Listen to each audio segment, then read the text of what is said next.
Radio. Hey Alan, how's it going? It's going, man, it's going, Busy week. busy semester, doesn't stop right now. It is, right? Let's just enjoy the moment. We're here, as fellas, We are here. talking about films. We are here, alright. The film that we're going to discuss today, that was a great film, so yeah, that's a pick me up. Another Round, a Danish film, released in 2020. Originally worded druk in Danish. What does it mean? The direct translation to English is binge drinking. The title we got is better. This is a film that's directed by Thomas Vinterberg, who also wrote the script with Tobias Lindholm, who directed The Good Nurse, a film that came out last year starring Jessica Chastain and Eddie Redmayne. My girlfriend's seen it, she liked it. And he also directed a couple of episodes of Mindhunter. I love Fincher. Mindhunter's an amazing show. Netflix, please bring it back. Back to Another Round. It is an Oscar-winning film. It won Best International Feature at the 93rd Oscars there in 2021. The film stars the ever-incredible Mads Mikkelsen, Le Chief. the franchise man, Le Chiffre, Hannibal Lecter, Director Krennic. Caecilius, Grindelwald. Grindelwald. He'll be in The Dial of Destiny now, the new indie film. This guy is everywhere. Yeah, but it's really nice because what I really like about him is that he can handle these big blockbusters and do this kind of indie and more introspective and small stuff. Yeah. It's kind of nice. Yeah, he's a broad range, alright. He's able to kind of dip in and out. I say he's selective about his projects. Just waiting for him to pop up into the DCU now, man. Ra's al Ghul. Liam Neeson has it out. It will be great. Liam Neeson made a great job, but he will be great too. Yeah. But Mads Mikkelsen stars as Martin, and this is his second collaboration with Vinterberg after The Hunt, which was released in 2012. It's not a film I've seen, but it is a film that I've heard a lot of great things about.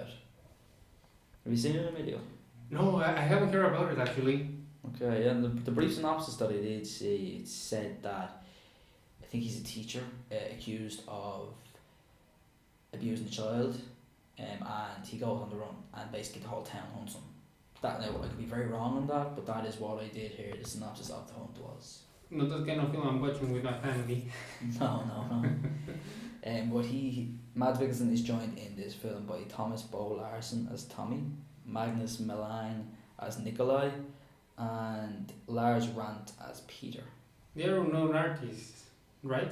Sorry? I haven't heard about them. No, About the cast. they're probably localised actors and stuff like that. But From Denmark, I yeah. thought Magnus Melang was excellent as Nikolai. in fairness. No, I really love the Yeah, actor he who was made Tommy. Yeah. What was very his good name? as well. Thomas Bo Larsen. Oh, he was great. Yeah, I really did think that as well. So we're going to start with the old story flow, So what did you think of the flow of the story, kind of from start to finish? Well, man, at the start it was really slow. I was kind of getting sleep. It was Oh, kind of- really? Yeah, I was kind of worried. I watched it at night. Oh, I was gripped then by Mads from the get-go. But after one scene that we're gonna discuss later, it was a roller coaster of emotions. It was great.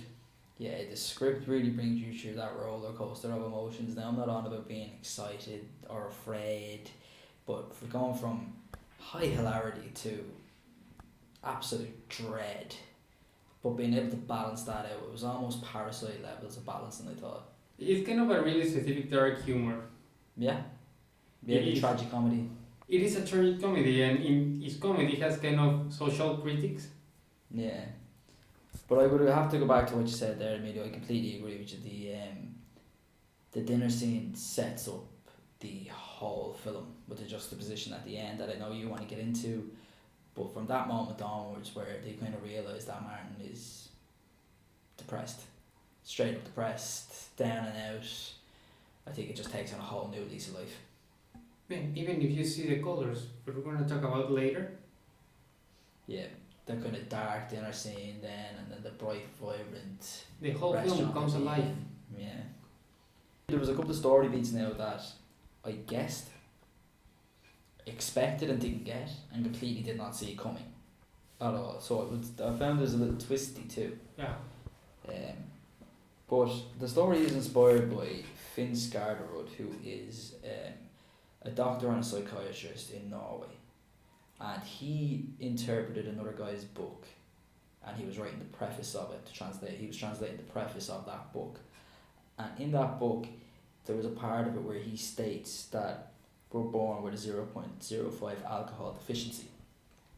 Now, he has since come out and stated since the release of the film that it was selective reading on the behalf of Thomas Vinterberg and Tobias Lindholm, who wrote the script, that in the very next paragraph, the preface, that he completely debunks the theory and proves it to be incorrect. He said he was using it as a likeness, as a comparison point. So you're telling me this whole film is made out of just a theory?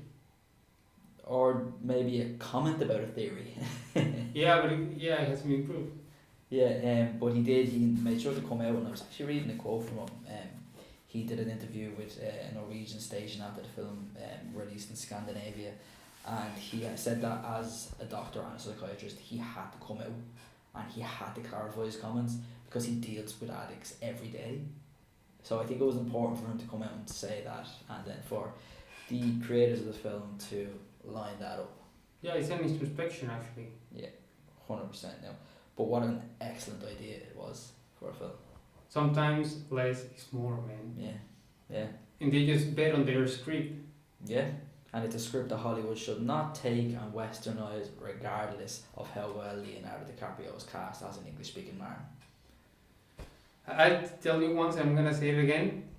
The girl with the dragon tattoo was really nice, and it was a Hollywood remake. Yeah, I actually know. I'd like to watch the versions with Noomi Rapace, Scandinavian versions. I watched the original ones, and they were kind of slow, and they were with no budget. They were television films. Okay. I did hear they were a lot better now, especially considering we never got a second and a third one. The actress is great. She's as great as Rooney Mara. Rooney Mara is as great as her actually, but the films are kind of low cost. Okay. So I'll stick with the Hollywood version. Okay. It's a pity they didn't make more. You know, Daniel Craig, great as well, always. But I think like this film is it's a look at midlife crises from different angles, considering everybody's from a different perspective in their life.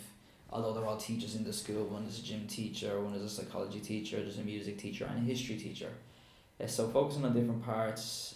With different personal lives, different families. Yeah, 100%.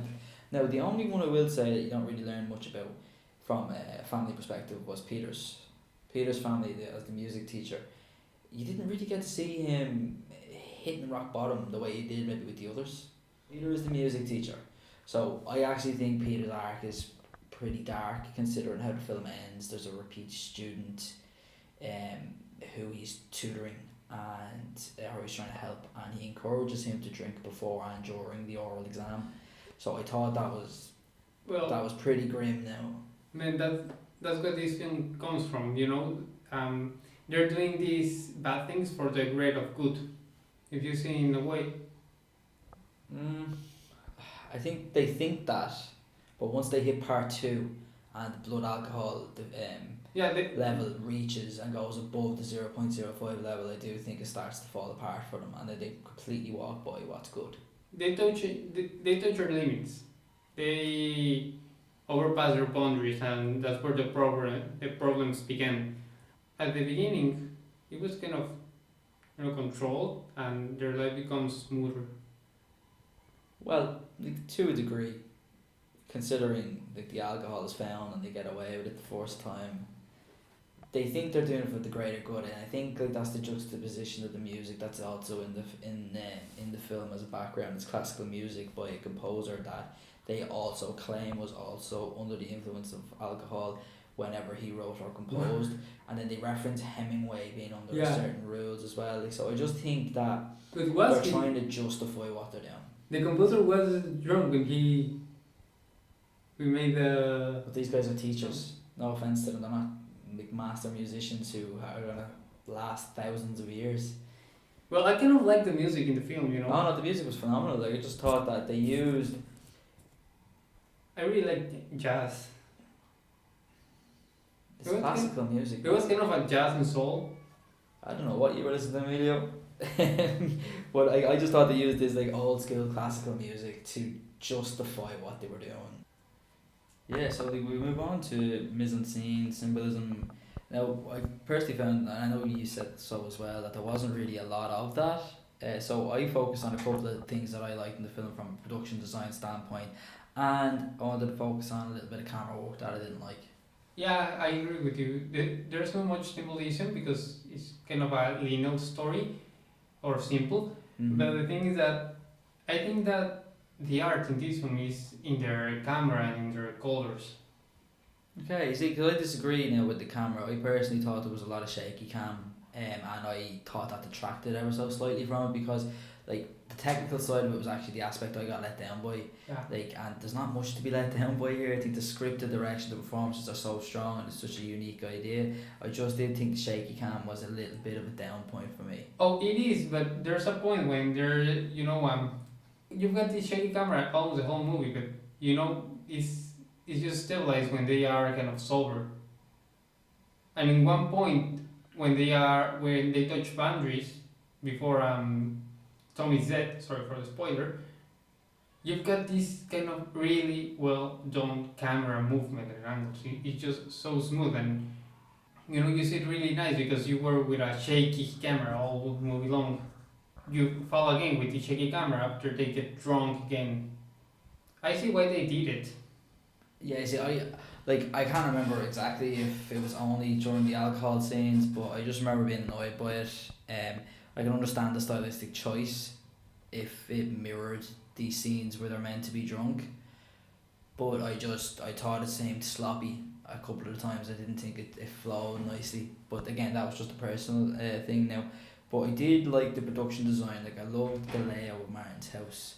I thought it was very claustrophobic, and everyone's kind of on top of one another between the sitting room, the kitchen, the dining table, and then even at the start of the film when he asks Annika, is he boring?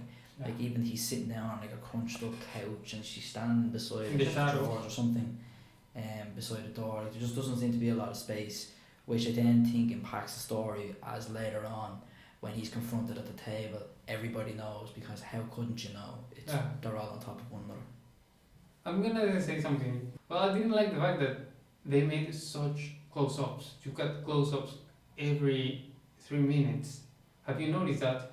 Like, we're basing this on Mads Mikkelsen being on screen most of the time, like, and he does very little acting, so it's all kind of in his face. It's very Ryan Gosling-esque in terms of how close up it is. So I personally thought it kind of fit the story. Funnily enough, the way you say the shaky cam fits the story, and I say the show close up fits the story. But even though we argue, we're still fellas, and this podcast gets richer by that. But in terms of the production design, I thought there was one great shot now when Peter, the music teacher, asks his class to close their eyes and to sing from the soul, and they close their eyes and they hold hands, and he walks around the room. He walks around the room, and he is shutting the blinds. And there's a great shot where the class are in the foreground and they go out of focus slightly, and he's in the background and he's drinking one of those tiny little bottles that you get in a minibar. Really quickly before going back over. And I just thought that was a fantastic shot. It was really unique. I would say my favorite shot was, after Martin has his fight with Annika and he runs out of his house. You see he's on the beach, lay on the beach, and you can see the dawn, and he's kind of drinking water from the ocean. I don't know. He's just putting his mouth to, get the alcohol taste out of his mouth, and you get this shot of him, on his knees, touching the water and putting it in his mouth, and at the back, you see the very first minutes of dawn because it's still blue. Yeah. And I love that shot. I would like to make a poster with it. Yeah, I also did like in terms of mise-en-scene or symbolism, although it was from an audio perspective. I did think that the juxtaposition of the classical music was just superb, and like the justification for it. I thought that was a nice artistic touch that was dropped into the story, because I have to say that it seemed like the one thing that the story didn't focus on was the artistic side of it, like making it an artsy film. It's written as a story. I just don't think it was designed visually like that. Yeah, it's not kind of artistic. It's kind of, I would say that it's minimalistic actually. Yeah.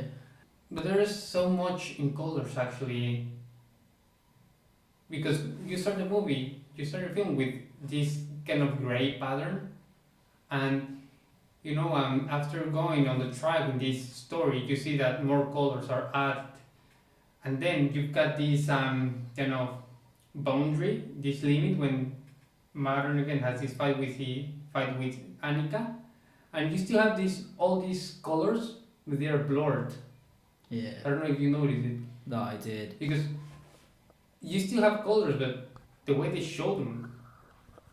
But I like the way then like it sieves in and out, because like as the experiment, I suppose is what they call it, as that happens throughout the film, the palette of the film is brighter.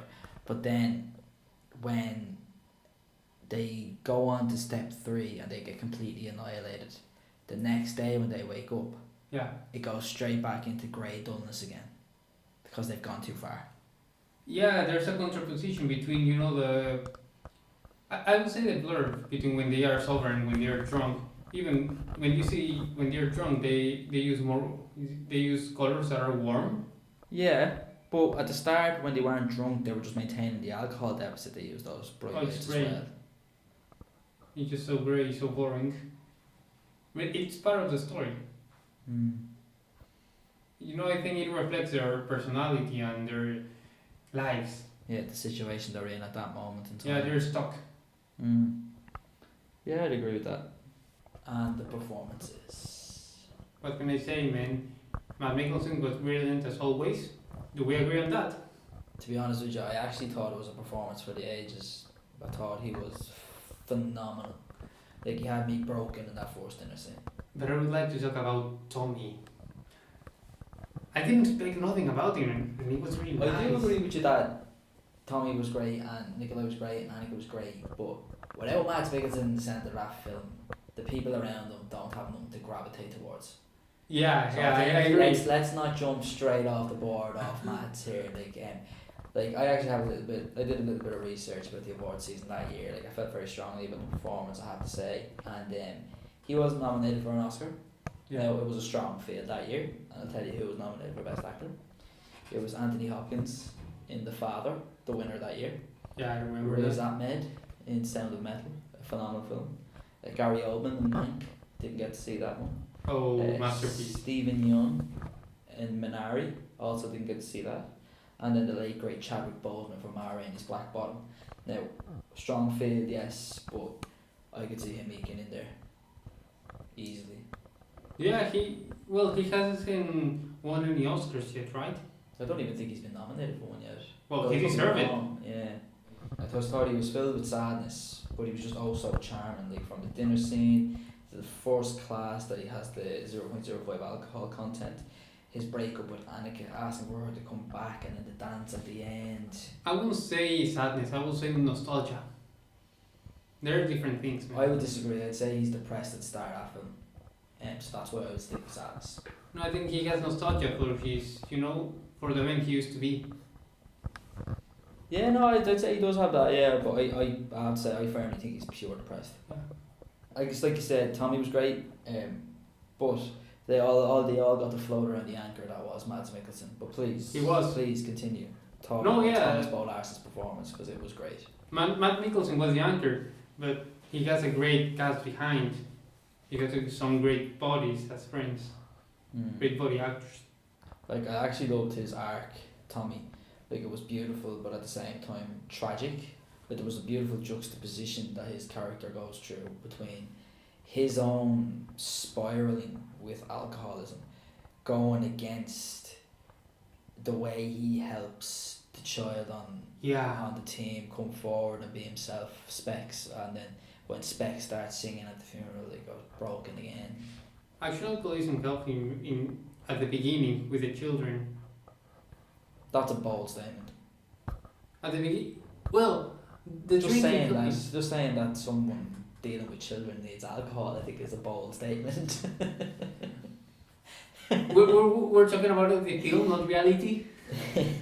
I'll need alcohol to deal with kids. I can tell you that much. For our listeners, I can babysit your sons or your little cousins. No, that needing alcohol to deal with kids was a line for you, Lorraine. Thank you. But actually, the one aspect of that I didn't like, and I felt like it was an unresolved plot point for me, with that sense of foreboding that's there throughout everything that happens in the film. The scene where he throws his water bottle down, but the water bottle we know is filled with alcohol, in frustration. I really thought that was going to come back up, and I thought it was going to go down a really dark path, that a child picked it up and a child drank and a child went home drunk. No, maybe we can show that. I really thought it was going to go that way instead of the way it actually ended up going for Tommy. I thought they maybe missed a beat there, or as I thought it was maybe forgotten about in the film. I'm a little unsure, but I did expect that plot thread to continue and be an important part of the climax of the film. No, you say you've got a point. It will be interesting to see, this plot of Tommy with the bottles and the child in the school. Yeah, it was just the way it was set up, the way, because at the start of the film he says, no, you can't have my bottle, and then he throws it down indiscriminately when he's drunk and he's angry, and you don't see him pick it back up again. I just did think that was going to be a plot point. It was something I was expecting. And at the end of the day, well, after the school discovered his bottles, they did nothing. After the school discovered the bottles, yeah, and the gene, they did nothing, man. But they couldn't tie it into certain people. They had their inklings, but they didn't know for sure. Okay, imagine this one. They find the bottles, and there's this other kind of PE teacher, and they blame him, and Tommy feels kind of guilty. What the hell? Yeah, but they got away with it. Yeah, that was the point. That's because the janitor or whoever was the cleaner, he found it first. The cleaner, yeah.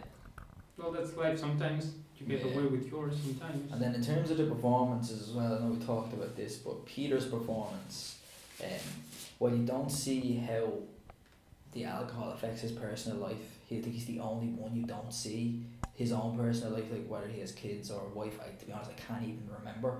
But the way he did that with the student, I thought was really grim. Like, I know you said this at the start, but I don't agree with doing something bad for something good. Like, telling a child to repeat, who's doing a repeat year, to drink some alcohol to settle the nerves before an oral exam is inherently wrong. You haven't drank vodka when you're studying maths? God, no. Oh, I didn't in high school, it really helped. Why do I not believe that? Because I failed. There you go. But I laughed, man. And then I also thought the performance of Magnus Malang as Nikolai was great. Like, he was the comedic relief at times. Like, I understand that the pissing that gets hinted at with his kids pissing in their bed kind of comes down and ends up being quite a tragic revelation for the wife. Yeah. But I did think it was hilarious, and I thought that one scene was the perfect mix of, oh shit, this is really funny, but oh shit, that's really depressing. Yeah, the thing is that, I don't know if I say it before, but this dark humor that they've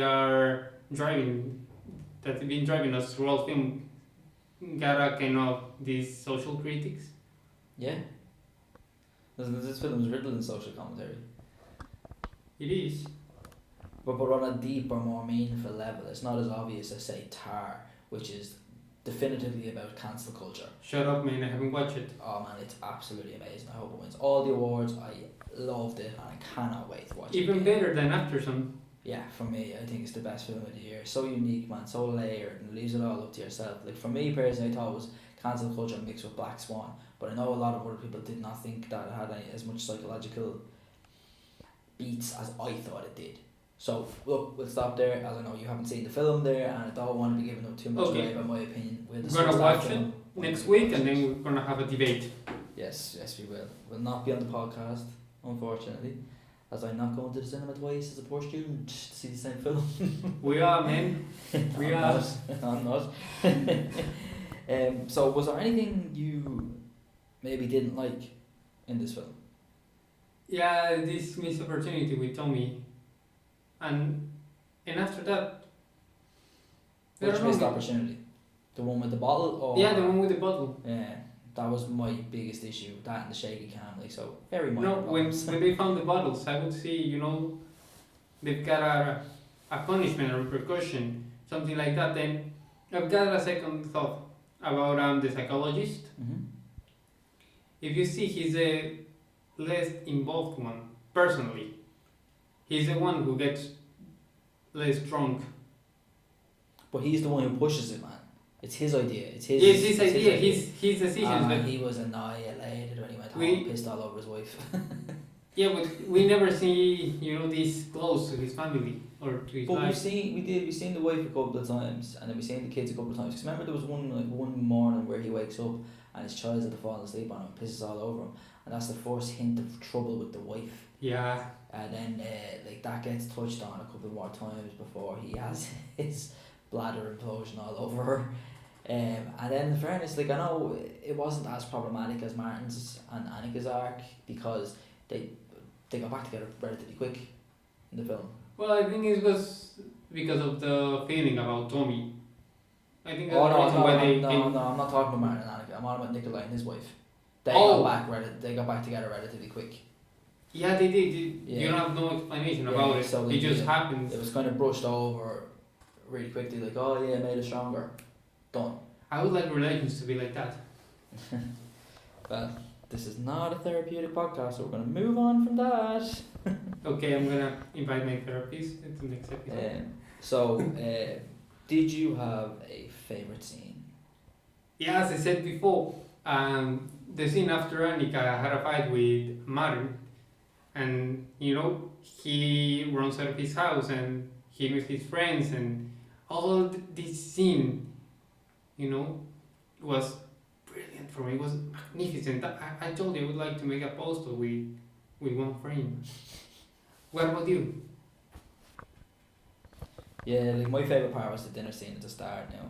I know there's some really laugh out loud moments, but I just thought it ekes from, oh, this is a happy 40th birthday, Martin is the good guy, and as soon as he has his first drink, you could see his eyes just turning, and I just thought it was masterful acting. Truly masterful acting. Yeah, it's like a bomb for the film. Yeah. It just sets up everything. Yeah, really loved it now.